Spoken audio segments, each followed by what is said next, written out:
السلام علیکم۔ آج کی میری یہ ویڈیو ایک ایسی لڑکی کی انوکھی آپ بیتی ہے جو جبرن یعنی زبردستی محبت کے حصول کے لیے کوشاں تھی۔ تو آئیے سنتے ہیں یہ کہانی اسی لڑکی کی زبانی۔ میں نے جس گھرانے میں آنکھ کھولی اس کو ہمارے معاشرے میں امیر طبقہ یا پھر ماڈرن کلاس کہتے ہیں۔ میں نے ہمیشہ اپنے آگے پیچھے پیسوں کی فراوانی ہی دیکھی، کسی دکھ یا غم کا کوئی تصور نہ تھا، ہر طرف خوشیاں ہی خوشیاں تھیں، ہر طرح کا آرام اور عیش و عشرت میری زندگی میں شامل تھا۔ میں اپنی ممی اور ڈیڈی کی اکلوتی اولاد تھی، اس لیے مجھ پر کسی بھی قسم کی کوئی پابندی نہ تھی۔ میری ہر فرمائش منٹوں میں پوری کی جاتی تھی، اسی لیے میں اپنے آپ کو ہمیشہ اوروں سے الگ اور منفرد سمجھتی تھی۔ میرے دل میں کسی دوسرے کے لیے کوئی ہمدردی کے جذبات نہیں تھے، میں ہر کسی کو اپنا ماتحت اور غلام سمجھتی تھی۔ مزید یہ کہ اللہ نے مجھے حسن بھی بے پناہ دیا تھا جس کا مجھے بے حد غرور تھا۔ کالج میں بھی میری انہی لڑکیوں سے دوستی تھی جو میرے جیسے امیر اور ماڈرن گھرانے سے تعلق رکھتی تھیں، اور کالج میں بھی صرف ٹائم پاس کرنے میں جاتی تھی، کیونکہ میری نظر میں کالج پڑھنے کی نہیں بلکہ سیر و تفریح کی جگہ تھی، اور کالج کے سارے لڑکے میرے حسن اور سٹیٹس کے دیوانے تھے۔ کالج کی لڑکیاں مجھے رشک بھری نگاہوں سے دیکھتی، اور میں کسی لڑکے کو تو کیا کسی لڑکی کو بھی خاطر میں نہیں لاتی تھی۔ کالج کے سارے لڑکے سارا دن میرے آگے پیچھے پھرتے اور مجھ سے بات کرنے کے لیے ترستے، جبکہ میری نظر میں ان حقیر اور غریب لڑکوں کی تو کوئی ویلیو ہی نہیں تھی۔ پھر ایک دن ہمارے کالج میں ایک لڑکا آیا، مجھے وہ پہلی ہی نظر میں بہت پسند آیا۔ میرا خیال تھا وہ بھی میرے حسن کو دیکھ کر دنگ رہ جائے گا، لیکن ایسا کچھ بھی نہیں ہوا۔ میں اس سے بات کرنے کے بہانے ڈھونڈتی جبکہ وہ میری طرف دیکھتا بھی نہیں تھا۔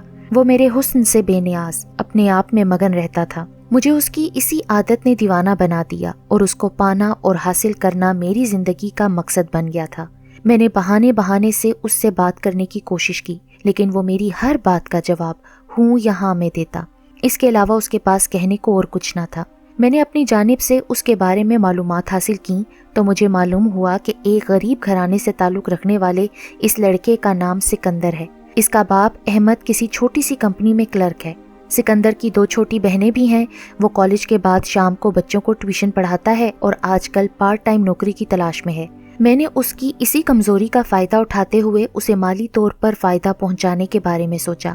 میں اسے اپنے پیسوں سے خریدنا چاہتی تھی۔ پھر ایک دن میں نے ڈیڈی سے اس کی نوکری کی بات کی۔ ڈیڈی نے ہمیشہ کی طرح میری یہ فرمائش بھی پوری کر دی۔ دوسرے ہی دن میں اسے یہ خوشخبری سنانے پہنچی۔ یہ خبر سنتے ہی اس کی تو خوشی دیدنی تھی۔ اس نے کہا، میں سوچ بھی نہیں سکتا تھا کہ آپ اتنی بڑی کمپنی سے میرے لیے نوکری کی آفر لے کر آئیں گی اور میری اتنی بڑی مشکل اتنی آسانی سے حل کر دیں گی۔ اس کے بعد اس نے میری عزت کرنا شروع کر دی۔ وہ مجھ سے جب بھی بات کرتا نگاہیں جھکا کر کرتا۔ ان سب چیزوں کے بعد تو مجھے اپنی جیت اور اپنی منزل بہت قریب دکھائی دینے لگی تھی۔ میں دن بدن تو اس کے پیار میں پاگل ہوئے جا رہی تھی، مگر اسے اس بات کا اندازہ بھی نہیں تھا۔ میں صرف اس دن کا انتظار کر رہی تھی جب وہ میرے احسان تلے دب جائے کہ میرے اظہار محبت کرنے پر وہ انکار نہ کر سکے۔ ایک دن میں اس سے ملنے جب آفس پہنچی تو مینیجر نے مجھے بتایا کہ کل سکندر صاحب کی شادی تھی، اس لیے وہ چھٹیوں پر ہیں۔ یہ خبر تو میرے لیے کسی بڑی دھماکے سے کم نہ تھی۔ میں یہ سوچ بھی نہیں سکتی تھی کہ وہ میرے علاوہ کسی اور کا ہو جائے گا۔ یہ بات میرے دماغ سے نکل کر ہی نہیں دے رہی تھی، اور میری حالت کسی دیوانے سے کم نہ تھی۔ اس کو پانا اب میرا جنون بن چکا تھا۔ میں کسی صورت اسے کھونا نہیں چاہتی تھی۔ میں اس کی محبت میں اتنا آگے بڑھ چکی تھی کہ اب پیچھے پلٹنا میرے لیے تو ناممکن تھا۔ میں فوری طور پر اس کی بیوی سے مل کر یہ دیکھنا چاہتی تھی کہ کیا وہ مجھ سے زیادہ خوبصورت ہے جو سکندر نے اسے اپنا شریک سفر بنایا ہے۔ یہی سوچ کر کے ایک دن میں بغیر بتائے اچانک اس کے گھر پہنچ گئی۔ وہ بہت ہی چھوٹا سا گھر تھا۔ سکندر نے اپنی بیوی سے ملوایا۔ اس کا نام نسرین تھا اور وہ سکندر کی چچا زاد کزن تھی۔ وہ بہت عام سی لڑکی تھی۔ میں نے اس میں ایسی کوئی خاص بات نہیں دیکھی کہ سکندر جیسے خوبصورت انسان کی وہ بیوی کہلائے۔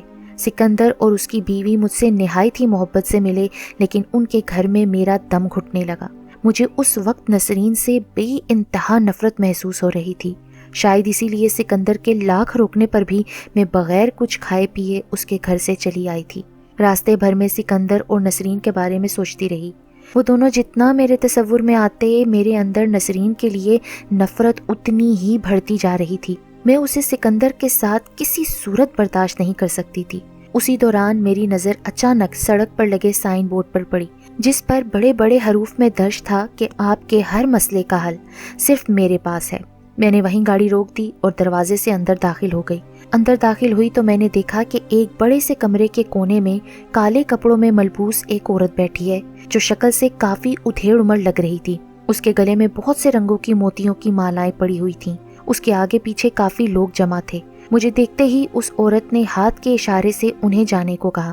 میں نے تفصیل سے اسے اپنے اور سکندر کے بارے میں بتایا اور نسرین کے بارے میں بھی بتایا، اور یہ بھی کہا کہ میں سکندر کو حاصل کرنے کے لیے کسی بھی حد تک جا سکتی ہوں۔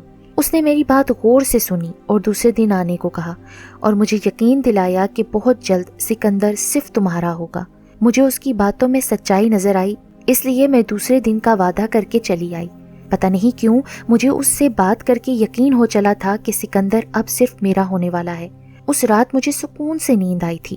دوسرے دن میں مقررہ وقت پر اس کے پاس پہنچ گئی۔ آج وہ کمرے میں اکیلی تھی۔ وہ کچھ دیر آنکھیں بند کیے بیٹھی رہی، پھر مسکرا کر مجھ سے مخاطب ہوئی۔ اس نے مجھ سے سکندر اور اس کی بیوی کی ایک تصویر اور ایک جوڑا قمیص شلوار لانے کو کہا اور بتایا کہ یہ عمل کافی مشکل اور تکلیف دہ ہے۔ اگر تم یہ عمل کروانے پر راضی ہو جاؤ تو اگلے 6 مہینے بعد چاند کی 14ویں تاریخ کو 4 دن یہ عمل کرنا پڑے گا۔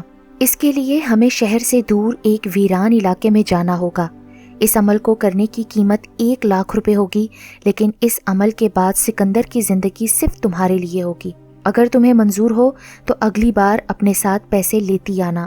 میرے لیے 1 لاکھ روپے کی تو کوئی اہمیت نہیں تھی، لیکن فکر مجھے اس بات کی تھی کہ 4 دن کے لیے میرے ڈیڈی سے میں کیا کہوں گی، اور دوسرا مسئلہ میرے لیے نسرین اور سکندر کی تصویر اور نسرین کا ایک جوڑا تھا جس کو حاصل کرنا میرے لیے کافی مشکل تھا۔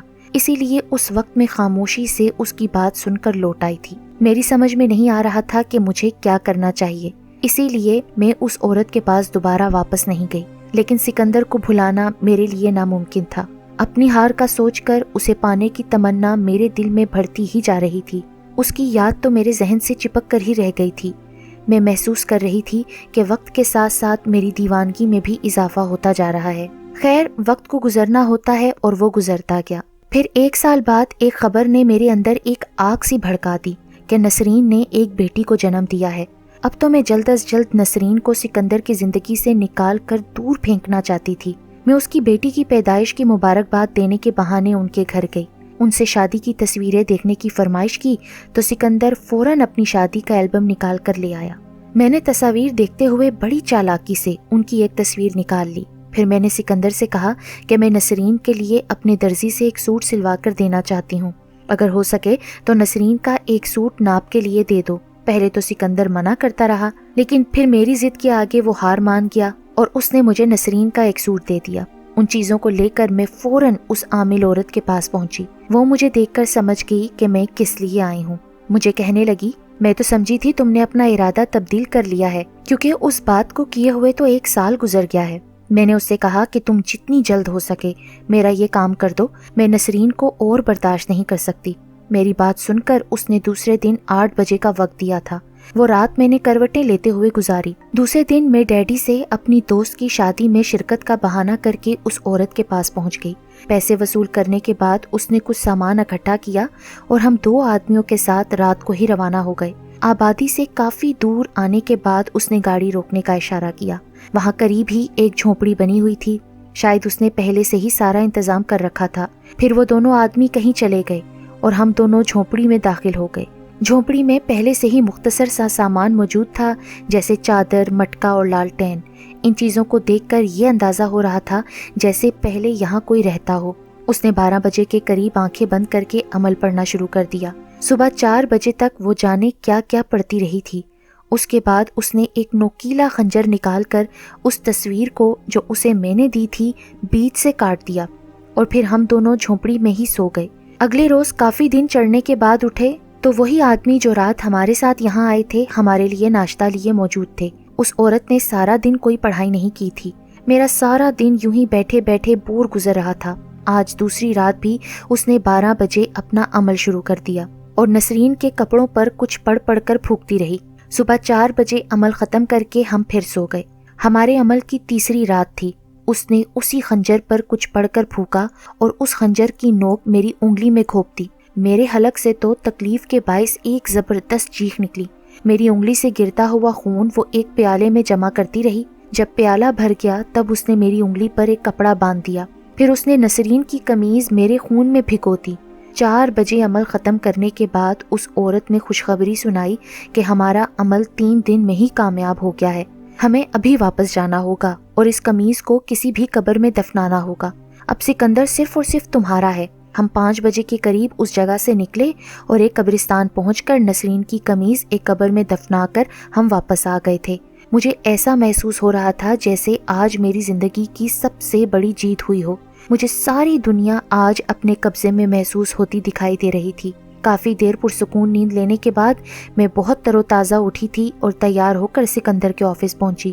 آفس پہنچی تو پتہ چلا کہ آج سکندر آفس نہیں آیا۔ پھر میں نے گاڑی کا رخ سکندر کے گھر کی طرف کر دیا۔ وہاں پہنچی تو کافی لوگ جمع تھے۔ میرے پوچھنے پر ایک آدمی نے بتایا کہ سکندر صاحب کی بیوی کا انتقال ہو گیا ہے۔ کل رات ان کو زبردست دل کا دورہ پڑا تھا، اس نے اسپتال جاتے جاتے دم توڑ دیا۔ میں اسی شام اس عورت کے پاس پہنچی اور اسے یہ خوشخبری سنائی۔ اس عامل عورت نے بتایا تھا کہ اب تھوڑے ہی دن بعد سکندر تمہارے پاس خود چل کر آئے گا۔ اس عورت کی بات بالکل سچ ثابت ہوئی۔ سکندر واقعی میرا دیوانہ ہو گیا تھا۔ اب وہ بھی میری طرح مجھ سے ملنے کو بے چین رہتا۔ مجھ سے شادی کرنے کے لیے وہ میری منتیں کرنے لگا۔ میں تو کب سے اسی انتظار میں تھی، سو ہماری شادی ہو گئی۔ لیکن 4 سال گزرنے کے باوجود اللہ نے مجھے اولاد سے محروم رکھا۔ لوگ مجھے بے اولادی کا طعنہ دیتے اور میرے پیچھے باتیں بناتے۔ میں نے اولاد کے لیے کتنی دعائیں اور منتیں مانگی، تب جا کر اللہ نے 5 سال بعد مجھے بیٹے سے نوازا۔ لیکن بیٹا دینے کے ساتھ ساتھ مجھے اپاہج بنا دیا۔ بیٹے کی پیدائش کے بعد میرے پورے جسم نے کام کرنا چھوڑ دیا۔ ڈاکٹروں کے مطابق میں بالکل نارمل ہوں اور مجھے کوئی بیماری نہیں ہے، بس میرا سارا جسم مفلوج ہو کر رہ گیا ہے۔ آج میرا بیٹا پورے 25 سال کا ہو چکا ہے اور میں گورنمنٹ اسپتال کے ایک کونے میں پڑی ہوں۔ اتنے سالوں بعد بھی میرے جسم نے آج تک کوئی حرکت نہیں کی ہے۔ اب تو لیٹے لیٹے میری کمر گلنے اور سڑنے لگی ہے۔ یہ بیماری میرے گناہوں کا نتیجہ ہے جو اللہ تعالیٰ نے دنیا میں دکھایا ہے اور ان لوگوں کے لیے عبرت بنا دیا ہے جو ہمیشہ دوسروں کا برا چاہتے ہیں۔ میرے شوہر اور بیٹے نے تو برسوں سے میری کوئی خبر نہیں لی، کیونکہ وہ بھی اوروں کی طرح مجھ سے گھن کھاتے ہیں۔ البتہ کبھی کبھار نسرین کی بیٹی آ کر مجھے دیکھ جاتی ہے۔ بہت اچھی لڑکی ہے، ظاہر ہے اس کی رگوں میں ایک اچھی اور نیک عورت کا خون گردش کر رہا ہے۔ مجھے اپنے بیٹے سے بھی کوئی شکایت نہیں ہے، کیونکہ اس کی رگوں میں میرا ہی خود غرض خون دوڑ رہا ہے۔ میں نے اپنی یہ کہانی ایک نرس کو سنائی اور اس سے وعدہ لیا کہ تم یہ کہانی دوسروں تک ضرور پہنچاؤ گی، تاکہ لوگ اس سے عبرت لیں اور کبھی بھی محبت کو زبردستی یا جبرن پانے کے لیے اللہ تعالیٰ کی بنائی ہوئی حدود و قیود کو پار نہ کریں۔ میں اللہ تعالیٰ سے اپنے کردہ گناہوں کی تو بہت معافی مانگتی ہوں، لیکن جس کے معاف کر دینے پر میری بخشش ہو سکتی تھی وہ تو اس دنیا میں اب ہے ہی نہیں۔